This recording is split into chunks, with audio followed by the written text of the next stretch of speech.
as an undergraduate, I took like one theory survey course, and I mean, I guess there's nothing for it but just to kind of plunge in and kind of enter conversations and get used to it. But you know, foreign words and concepts and terms are being thrown at you, and if you don't have any grounding in any of these conversations, it was kind of tricky at first for me to be able to read through some of the stuff I was being asked to read through.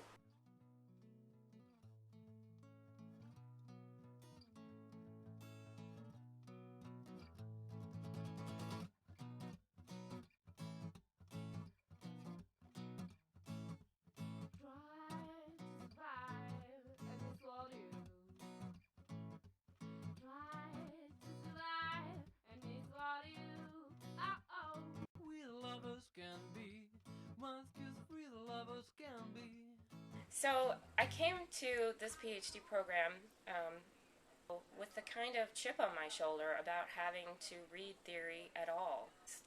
All these theories, and I thought, this is all just stuff that only pinheads read, eggheads read rather. That it's there to make people feel smart. It was mental masturbation. It was something to further make everybody more elite.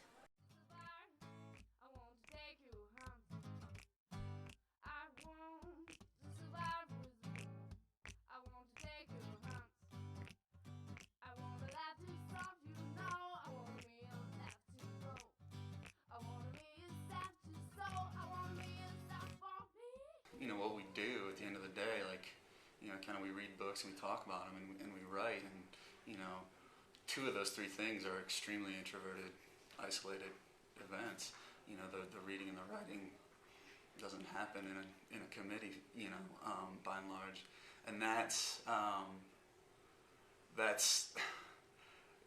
part of the gig, and yet it's frustrating. Starting out as an undergraduate and reading simply for pleasure and being able to just whiz through anything that I read. Always reading very quickly and being able to understand almost everything that I read. That changed when I entered graduate school, as I expected it would. But the reading in the PhD for the reading year has been very, very different. Reading over 250 books, trying to cram it into 1 year, and understanding the point of reading so many texts and understanding so many texts in an arc has been something that's been somewhat of a challenge for me, and not always a pleasure. Not like the reading that I used to do. You know, I'm a fiction writer, and so that I go into classes and you read these huge, you know, Pulitzer-winning books and across the ages and so on and so forth, and they have what feel to me like, you know, like capital T themes, these huge issues of class and race and gender and so on, and it's you know, it's great, and yet of course it's intimidating. And the most important thing that I've gleaned from this is learning how to read as a community within myself, as a community within the community of other graduate students, and putting each text into that community with other texts. I think that's really what has shaped and defined how I've learned to read.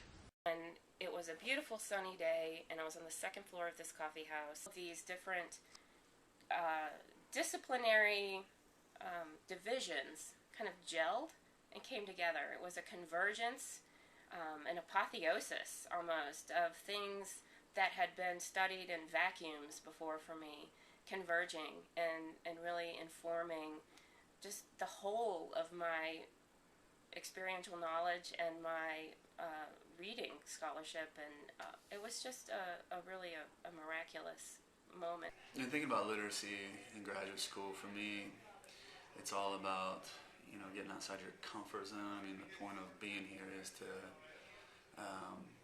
I think, is about thinking harder about something that's bigger than you.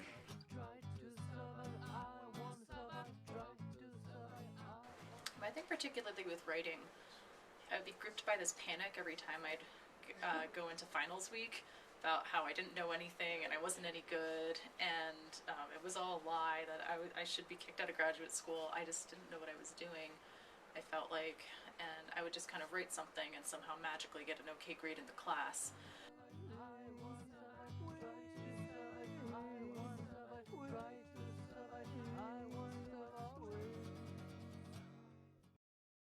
So I'm out there, I'm working, I'm feeling respected, I'm feeling like I'm in the profession, and I come back to defend my dissertation and I felt like a kid again. I don't remember there being a time, except when I was finished with something, that I felt anything other than stress. You know, just a lot of anxiety about what I was doing, why I was doing it.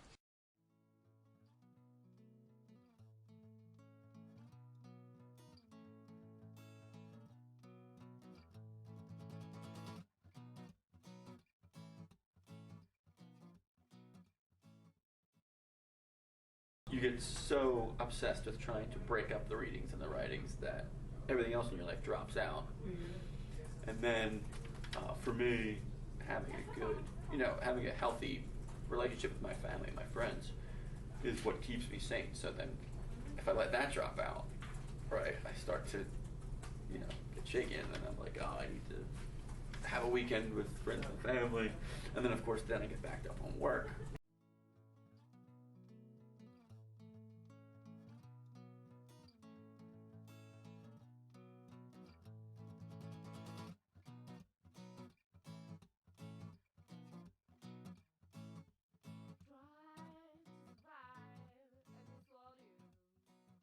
And one really sort of challenging period for me, and challenging for everyone, was the fall that September 11th happened in 2001.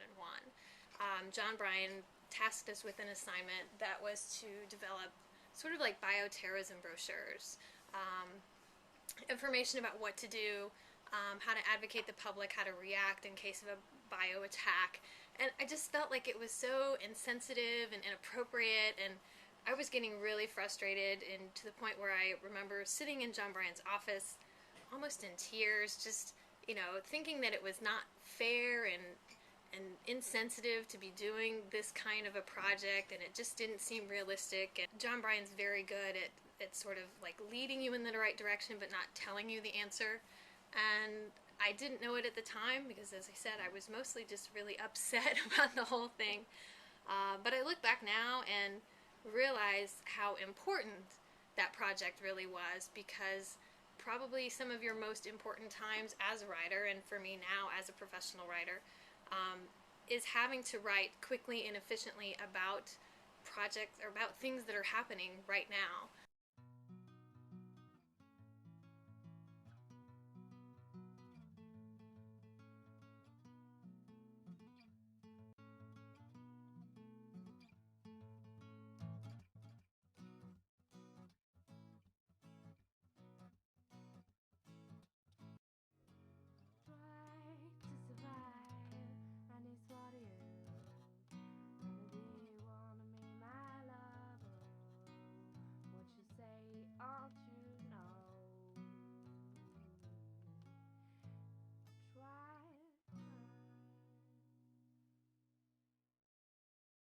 Sam and I met pretty early on in our graduate school career because we were both in the same office. So we've taken 6 classes together, and a lot of that's just been deliberate. We've actually chosen, as Sam was saying, to take those classes together because it's allowed us to really work together, and actually, as both teachers in professional writing now, we've been able to collaborate a lot outside of class and really developed a really neat friendship. I am required to work with others within my cohort, and with second year MFA students, because every semester we have a workshop, so that's 8 people, and we are learning about craft and then also reading and critiquing each other's poems. What I really loved about this program was that, especially with the teaching practicum, it allowed me to interact with other students, other master's students, and also other PhD students who also had teaching experience, so I could learn from them. In that sense, it was very collaborative in that we've always been exchanging lesson plans and ideas for assignments, and also just the typical teaching war stories and how to survive those.